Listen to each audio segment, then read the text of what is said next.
जो बोलेगा उसी का बिकेगा. हे आपण इतक्या वेळा ऐकले ना की अगदी डोक्यात फिट बसलंय. हो, अगदी. आपल्याला वाटतं की बिझनेसमध्ये, करिअरमध्ये, अगदी नात्यांमध्येही जे बोलतात तेच पुढे जातात. पण खरंच असं आहे का?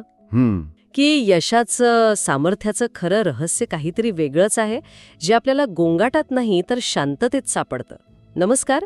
आजचा विषय आहे शांततेची अदृश्य शक्ती, ज्यात स्वामी विवेकानंदांच्या शिकवणीच्या आधारे शांत राहण्याचे काही आश्चर्यकारक फायदे सांगितले आहेत. आणि आपला उद्देश फक्त हे फायदे जाणून घेणं नाही, तर शांत राहणं ही एक कमजोरी नाही, तर आजच्या जगात एक सुपर पॉवर कशी असू शकते हे शोधून काढणं आहे. तुम्ही जी उलट तपासणी म्हणालात ना, तो शब्द मला खूपच आवडला. अच्छा. हो, कारण काय ना, आजच्या जगात शांत राहण्याला अनेकदा कमीपणाचं लक्षण मानलं जातं. जणू काही ज्याच्याकडे बोलायला काही नाही तोच गप्प बसतो. बरोबर. पण हा स्रोत आपल्याला अगदी विरुद्ध दृष्टिकोन देतोय. तो सांगतो की शांतता ही निष्क्रियता नाही, ती एक अत्यंत विचारपूर्वक केलेली एक सक्रिय निवड आहे. एक ॲक्टिव्ह चॉईस आहे. अगदी. आणि ही फक्त मनशांती मिळवण्यापुरती नाही, तर आपली ऊर्जा वाचवण्यासाठी, योग्य निर्णय घेण्यासाठी आणि आपली ध्येय गाठण्यासाठी वापरलेली एक, काय म्हणतात त्याला, एक स्ट्रॅटेजी आहे. अगदी. रणनीती हा शब्द खूप महत्वाचा आहे. चला तर मग याच रणनीतीचा पहिला भाग समजून घेऊया. त्या व्हिडिओमध्ये शब्दांची तुलना थेट एका धारदार कुऱ्हाडीशी केली आहे. हो. म्हणजे जसा कुऱ्हाडीचा घाव खोलवर जखम करतो आणि त्याचे व्रण राहतात, तसेच आपले शब्दही इतरांच्या मनावर ओरखडे सोडून जातात. बरोबर. आणि या पार्श्वभूमीवर अनावश्यक वादविवाद टाळण्याचा सल्ला का दिला जातोय याचं महत्त्व आणखीनच वाढतं, नाही का? हो. आणि यामागे दोन मुख्य कारणं आहेत. पहिलं म्हणजे तुम्ही म्हणालात तसं शब्दांमुळे होणारं नुकसान. एकदा तोंडून गेलेला शब्द काही परत घेत येत नाहीच. पण दुसरं आणि तितकंच महत्त्वाचं कारण म्हणजे ऊर्जेचा अपव्यय. अच्छा.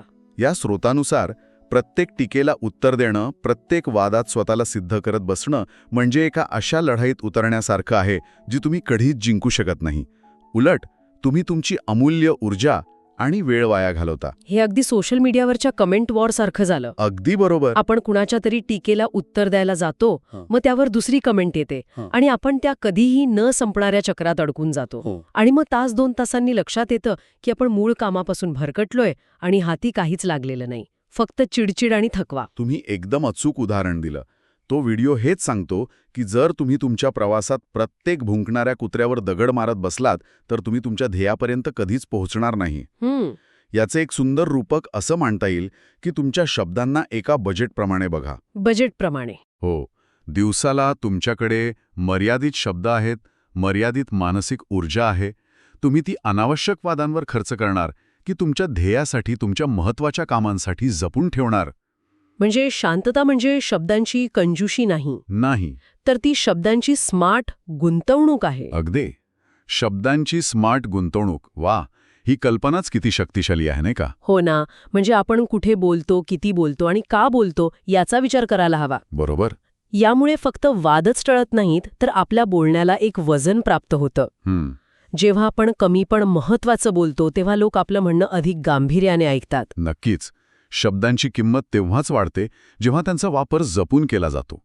मौन धारण केल्याने तुम्ही समोरच्यालाही विचार करायला वेळ देता आणि स्वतःलाही परिस्थितीचं अधिक चांगलं आकलन करण्याची संधी देता. हो. त्यामुळे अनेकदा वादावरची सर्वोत्तम प्रतिक्रिया ही कोणतीही प्रतिक्रिया न देणंच असते. म्हणजे ही एक प्रकारची भावनिक आणि बौद्धिक ऊर्जा झाली. पण मला वाटतं याचा परिणाम आपल्या शारीरिक ऊर्जेवरही होत असेल, नाही का? 100%. कारण त्या व्हिडिओमध्ये शांतता आणि ऊर्जा संवर्धन यांचा थेट संबंध जोडलाय. आपण सहसा फक्त शारीरिक कामामुळे थकतो असं मानतो. हो. पण अनावश्यक बोलण्याने किंवा वाद घालण्याने येणारा थकवा तो जास्त त्रासदायक असू शकतो. अगदी बरोबर. आणि हा मुद्दा खूपच रंजक आहे. तो स्रोत सांगतो की जास्त बोलणं, विशेषतः वाद घालणं, हे आपल्या मेंदूला एका न थांबणाऱ्या ट्रेडमिलवर धावायला लावण्यासारखं आहे. अच्छा. आपला मेंदू सतत स्टिम्युलेटेड आणि अस्वस्थ राहतो. हृदयाचे ठोके वाढतात, रक्तदाब वाढतो, तणावाचे हॉर्मोन्स स्त्रवतात. ही सगळी एक शारीरिक प्रक्रिया आहे. बापरे. आणि आपण शांत असतो तेव्हा आपल्या मेंदूला आणि शरीराला या चक्रातून बाहेर पडून विश्रांती घेण्याची संधी मिळते. म्हणजे हे अगदी आपल्या मोबाईल फोनसारखं झालं. कसं काय? आपण जितके जास्त ॲप्स उघडे ठेवू तितकी बॅटरी लवकर संपते अनावश्यक बोलणं म्हणजे असेच बॅकग्राऊंडमध्ये चालू असलेले ॲप्स आहेत हो. जी आपली मानसिक आणि शारीरिक बॅटरी संपवत राहतात. शांत राहणं म्हणजे ते अनावश्यक ॲप्स बंद करून ऊर्जा वाचवणं. अप्रतिम उदाहरण आहे. आणि ही वाचलेली ऊर्जा आपण कुठे वापरू शकतो? आपल्या खऱ्या कामांसाठी. बरोबर. आपल्या खऱ्या कामांसाठी, आपल्या ध्येयांसाठी, काहीतरी नवीन शिकण्यासाठी किंवा सर्जनशील विचारांसाठी. विचार करा, दिवसाच्या शेवटी जेव्हा आपण पूर्णपणे थकलेले असतो तेव्हा अनेकदा हा थकवा शारीरिक श्रमापेक्षा जास्त मानसिक गोंगाटाचा आणि अनावश्यक संवादांचा असतो. खरे. या उलट शांत राहून वाचवलेली ऊर्जा तुम्हाला दिवसाच्या शेवटीही ताजेतवाने ठेवते. त्यामुळे शांतता ही निष्क्रियता नाही, ते एक अत्यंत प्रभावी एनर्जी मॅनेजमेंट टूल आहे. परिणाम आपल्या मानसिक स्थितीवर आणि निर्णय क्षमतेवरही होत असणारच. निश्चितच. आणि इथेच शांततेचा तिसरा आणि सर्वात मोठा फायदा समोर येतो, मेंटल क्लॅरिटी. मानसिक स्पष्टता. हो. जेव्हा आपण बाहेरील गोंगाट कमी करतो तेव्हाच आपल्याला आपला आतला आवाज स्पष्टपणे ऐकू येतो. तो व्हिडिओ म्हणतो की शांतता ही मेडिटेशनची डिफॉल्ट सेटिंग आहे. आपल्याला ध्यान लावण्यासाठी मुद्दाम वेळ काढण्याची गरज नाही. अच्छा. जर आपण दिवसभरात शांत राहण्याची सवय लावली तर आपलं मन आपोआपच शांत आणि स्थिर अवस्थेत राहायला लागतं. हे खूपच इंटरेस्टिंग आहे. म्हणजे शांतता म्हणजे विचारांचा अभाव नाही, तर विचारांचा गोंधळ नसणं. अगदी. जसं शांत पाण्यात आपल्याला तळ स्पष्ट दिसतो, तसंच शांत मनात आपल्याला परिस्थितीचं खरं स्वरूप स्पष्ट दिसतं. पण हे प्रत्यक्षात कसं काम करतं? याचं मुख्य कारण आहे की शांतता आपल्याला प्रतिक्रिया म्हणजे रिॲक्शन आणि प्रतिसाद म्हणजे रिस्पॉन्स यांच्यामधला वेळ देते. रिॲक्शन आणि रिस्पॉन्स. हो. जेव्हा एखादी कठीण परिस्थिती समोर येते तेव्हा आपली पहिली प्रवृत्ती असते लगेच प्रतिक्रिया देण्याची. बरोबर, लगेच रिॲक्ट व्हायची. हो. पण जेव्हा आपण शांत राहतो तेव्हा आपल्याला त्या परिस्थितीचं सर्व बाजूंनी विश्लेषण करायला, त्याचे संभाव्य परिणाम तपासायला आणि मग विचारपूर्वक प्रतिसाद द्यायला वेळ मिळतो. बाहेरच्या मतांचा, लोकांच्या अपेक्षांचा दबाव कमी होतो आणि आपण आपल्या विवेकबुद्धीनुसार निर्णय घेऊ शकतो. मला वाटतं ही गोष्ट विशेषतः जे लीडर्स आहेत किंवा जबाबदारीच्या पदावर काम करतात त्यांच्यासाठी खूप महत्वाची आहे. हो, अगदी. कारण त्यांच्या एकाच चुकीच्या किंवा घाईत घेतलेल्या निर्णयाचा परिणाम अनेकांवर होऊ शकतो.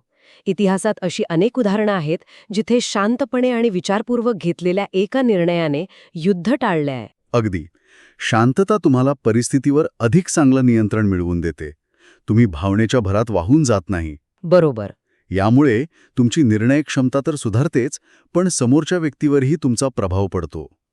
जो माणूस कठीण परिस्थितीतही शांत राहू शकतो त्याला लोक अधिक विश्वासार्ह मानतात. आणि या स्पष्टतेअभावी घेतलेले निर्णय आपल्याला अनेकदा मोठ्या संकटात टाकू शकतात. हो. आणि हाच आपल्या चर्चेचा शेवटचा मुद्दा आहे. तो व्हिडिओ सांगतो की शांत राहिल्याने अनेक संभाव्य चुका, नुकसान आणि धोके टाळता येतात. हे कसं होतं? याचा संबंध थेट आपण आता चर्चा केलेल्या पॉज किंवा थांबा या संकल्पनेशी आहे. अच्छा. कल्पना करा, तुम्हाला तुमच्या बॉसकडून एक अतिशय टीकात्मक ईमेल येतो. तुमची पहिली भावना काय असेल? राग, बचावात्मकता. हो, रागच येईल आधी. आणि त्याच भावनेच्या भरात तुम्ही कदाचित तसंच तिखट उत्तर टाईप करायला सुरुवात कराल.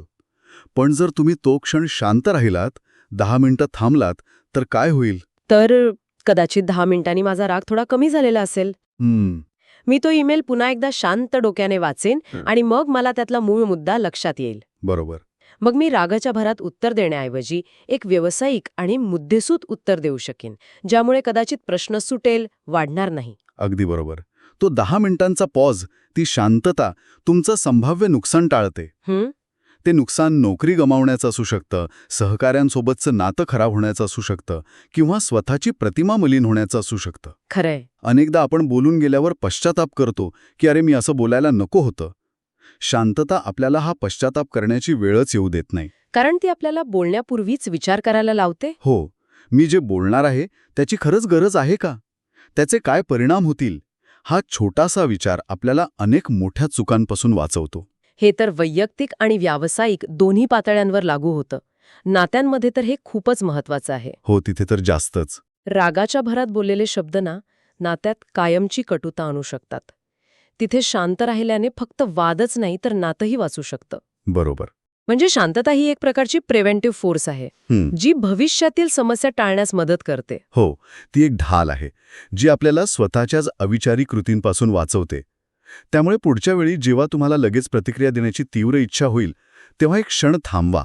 एक दीर्घ श्वास घ्या. हो, ती शांतता तुम्हाला अधिक चांगला निर्णय घेण्यास नक्कीच मदत करेल. अप्रतिम. म्हणजे आजच्या चर्चेतून एक गोष्ट अगदी स्पष्ट झालीय.